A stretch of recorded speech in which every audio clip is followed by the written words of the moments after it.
Bienvenidas y bienvenidos a un nuevo episodio de Créditos Finales, un podcast en el que encontrarán recomendaciones y datos curiosos del trabajo y la representación de la mujer en el cine, ya sea como actriz, directora, productora, escritora, personaje, etc.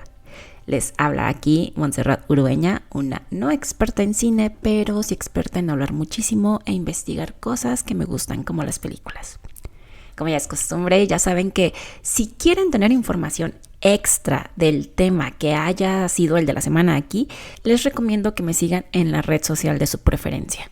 Me encuentran como @créditospodcast en Instagram, Twitter, sí, porque les seguiré llamando Twitter, y también me encuentran en Facebook, aunque miren, para ser sincera, yo les recomendaría que me siguieran en Instagram porque ahí es donde normalmente estoy más al pendiente y posteo regularmente y así. En fin, hablemos ahora de Chihiro. Debo confesar que de los 16 episodios que llevo hasta el momento, este es el primero en el que tocaré un género del que yo no soy fan y es el anime. No me cancelen, por favor, que claro, también debo decir que el arte me parece wow. Yo sí soy de las que veo la comida en el anime y es así de qué delicia. Jamás he comido eso, no tengo ni idea de qué es, pero conozco su textura porque la ilustración está súper bien hecha y prácticamente puedes sentir la comida en tu boca. Otra cosa que me parece así de no mames qué detalle son las ilustraciones de los lugares que realmente existen. Hace un par de años vi la de Your Name y me acuerdo que después vi en algún lado, en Twitter seguramente, la comparación de la ilustración con el lugar real y era un nivel de detalle impresionante. Anyway, les digo que realmente no es un género que yo elija ver, pero reconozco la importancia que tiene en la cultura popular, incluso para los mexicanos. O sea, estamos del otro lado del mundo, pero aún así toda la cultura japonesa está muy fuerte con nosotros. Para los que crecimos en los 90s, no podemos pensar en nuestra infancia sin mencionar al menos 5 animes que pasaban en la televisión abierta. Yo, de hecho, de niña tampoco veía anime, pero sí puedo mencionar al menos 10 o hasta 15 caricaturas y por supuesto que identificaría a alguno de los personajes. Entonces, justo por la importancia del anime es que quise hablar del viaje de Chihiro y sobre todo de este personaje que yo, sin haber visto la película, sabía perfectamente bien quién era gracias al impacto que ha tenido en la cultura popular. Realmente esto es lo que más me motivó a hablar de esta película, para yo misma descubrir qué es lo que la hace ser prácticamente una joya del anime. El viaje de Chihiro, como se llamó en México, es una película estrenada en el 2001 y fue dirigida por Hayao Miyazaki, o sea, hasta yo sé quién es este hombre, y fue producida por el que se considera el estudio de anime, Estudio Ghibli. La película está centrada en, obviamente, Chihiro, una niña de solo 10 años y como casi toda niña de su edad es caprichosa y testaruda. Y en su proceso de mudanza queda atrapada en un mundo mágico, específicamente en una casa de baños. Entonces toda la historia gira en torno a ella tratando de escapar, de volver a su mundo y de rescatar a su madre y a su padre. Como les comenté, a mí me llamaba mucho la atención porque para los fans del anime, independientemente del género u orientación sexual, esta película, cuya protagonista es una niña de 10 años, está en un pedestal. Y repito, es una película que ya tiene más de 20 años. Y, por ejemplo, si la comparamos con su competencia hollywoodense, o sea, Pixar, Disney o DreamWorks, realmente para estos estudios no ha sido fácil posicionar en las personas, o sea, no solo en niñas y mujeres, una historia protagonizada por una mujer. Para su ejemplo, los invito a que escuchen el primer episodio en el que les hablé de Turning Red y ahí mencioné algunas de las críticas que recibió por parte de los hombres hetero. Y en cambio, Estudio Ghibli y obviamente hasta el mismísimo Hayao Miyazaki tienen muchas, muchísimas historias en donde el rol principal es una mujer o una niña y estos son así de wow, con críticas prácticamente generales súper positivas. De hecho, para los que estén como yo, perdidos en todo este tema del anime, antes del éxito de Chihiro, Hayao ya había hecho en 1988 Mi vecino Totoro y en el 97 La princesa Mononoke. Que si este episodio no me queda tan mal y si les gusta, claro, La princesa Mononoke es otra de las películas que me gustaría traer al podcast. No he visto la película, la verdad, pero con lo que estuve investigando para este episodio sí estoy así de wow, necesito verla. En fin, en las 2 horas que dura el viaje de Chihiro, Hayao toca muchísimos temas que eran necesarios poner sobre la mesa y que ahora, 22 años después de su estreno, sigue existiendo esta necesidad de recordárnoslos diariamente. Estos temas son, por solo mencionar algunos, el respeto a nuestros ancestros, a nuestra propia cultura, historia, también el daño que ocasiona la avaricia y este poder engañoso que te da el dinero. Está igual el tema de la cultura tan vertical y abusiva del trabajo y el respeto y cuidado que debemos tener hacia la naturaleza. De una u otra manera, con estos personajes increíbles, o sea, literalmente increíbles, e historias tan profundas, Hayao retrata esto que no solo importa y aplica para la cultura japonesa, sino para todo el mundo. Pero para este episodio me enfocaré específicamente en la valentía, determinación y pureza que se encierra en esta niña de apenas 10 años. Chihiro, como ya lo mencioné, al inicio de la historia es una niña berrinchuda que va en el coche quejándose por la mudanza, porque tiene que empezar una nueva vida y los papás se nota que la sobreprotegen y la miman. Aún es una niña muy infantil, aparentemente es hija única porque jamás se menciona que Chihiro tenga alguna hermana o hermano, entonces pues podemos darnos una idea clara de cómo es la dinámica entre esta familia.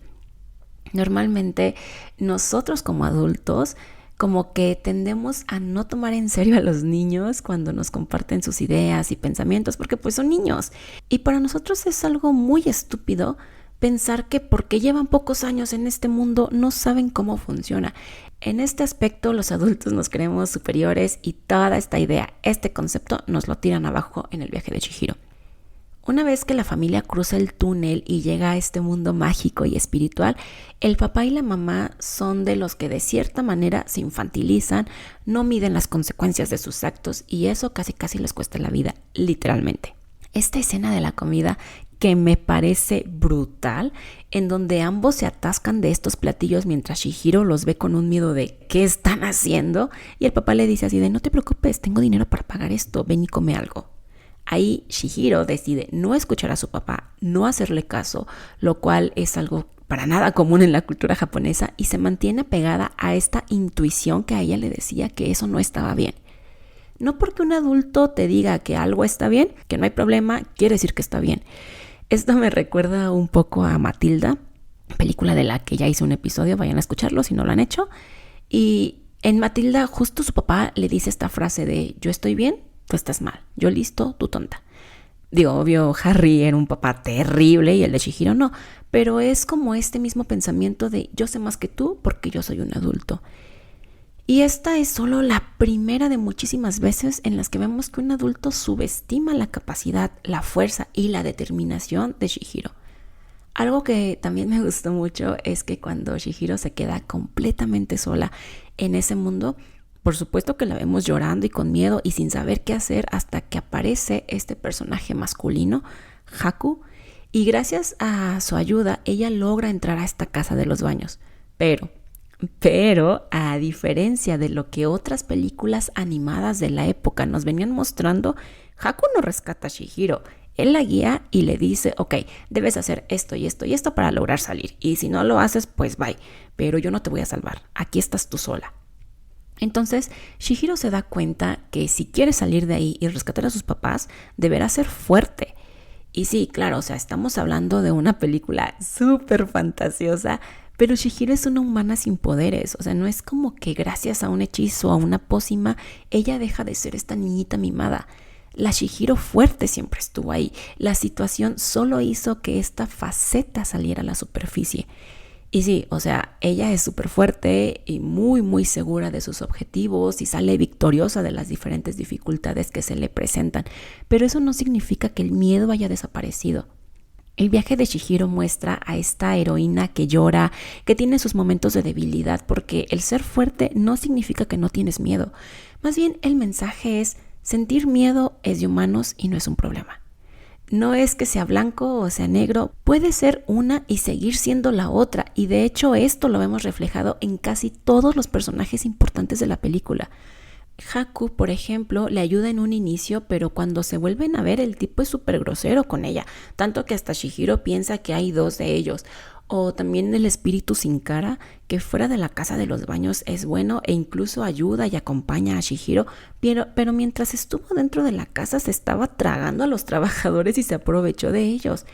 Es más, incluso hasta Yubaba, la bruja jefa de esta casa de baños, con ella también vemos esta dualidad, porque ella solo se comportaba así porque estaba siguiendo las reglas. O sea, no importaba si ella quería o no, ella solo estaba siguiendo las reglas. Y Chihiro es la única persona, o bueno, mejor dicho, es el único ser que logra ver la bondad en estos personajes, porque para los adultos o eres bueno o eres malo, solo hay dos opciones, y para Chihiro no, puede ser malo, pero también puede ser bueno, y gracias a esto es que logra hacerse de amigos y salir de este lugar. En ningún momento usa la fuerza física, o sea, sus armas son su astucia, la bondad y valentía. Chihiro nos muestra que la compasión y la ternura no solo debemos aplicarla con nosotras mismas, sino también con los seres vivos. En palabras de Miyazaki, dijo: creé una heroína que es una chica corriente, alguien con quien el público puede empatizar. No es una historia en la que los personajes crecen, sino una historia en la que pueden sacar lo que llevan dentro, dependiendo de las circunstancias particulares. Qué bonito, porque sí creo que lo hizo bastante bien. Digo, no por nada es una película que sigue súper vigente. El viaje de Chihiro es una historia de aventura, crecimiento, independencia, misterio y el poder de realmente hacer algo. Todo esto de la mano de una niña de 10 años. Como en todas las historias que nos muestran personajes femeninos fuertes y protagonistas, el mensaje no solo va para nosotras, también va para los hombres. Lo que consumimos en el cine, queramos o no, es representación. Aún así se trate de una niña japonesa que no existe. Estos personajes nos ayudan a nosotras a vernos reflejadas y sentirnos identificadas. Y a los hombres les muestra que ellos no son los únicos que pueden ser héroes y que las mujeres no queremos ser salvadas por ellos. La valentía y la fuerza son cualidades que no son propias de un género. El viaje de Chihiro la encuentran disponible en el catálogo de Netflix. Muchísimas gracias por llegar a este punto. Como les dije en un inicio, este es un género que no consumo, pero eso no significa que no esté consciente de su peso e importancia en la cultura popular. Y si mi objetivo es resaltar la representación que las mujeres tenemos en el cine, no podía dejar de lado el anime. Porque comparado con las historias de Disney, Pixar y DreamWorks, las mujeres de Estudio Ghibli les llevan años de ventaja a las de Hollywood. O sea, ahorita ya tenemos Turning Red, Moana, Frozen, por mencionar algunas, pero el anime empezó con estas historias 20, 30 años antes. Entonces, por supuesto que tenía que traer este género al podcast.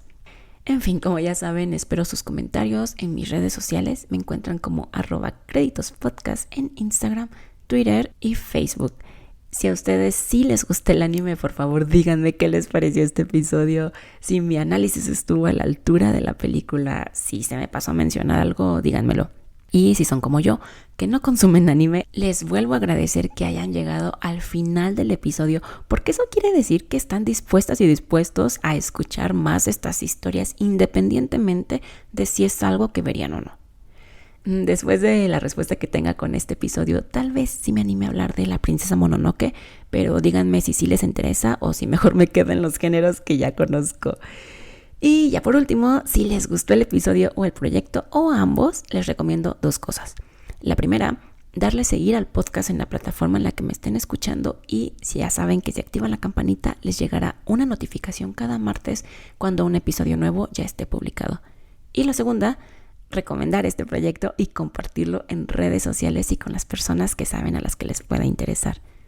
Nuevamente, muchas gracias y me escuchan la próxima semana con otro episodio de Créditos Finales. Bye.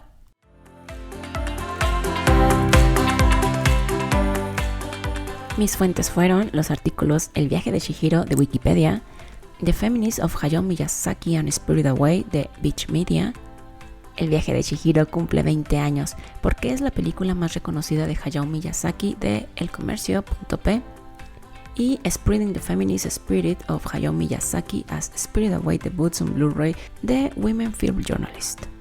Si dije un dato erróneo, reclámenle a mis fuentes, no a mí. Bye.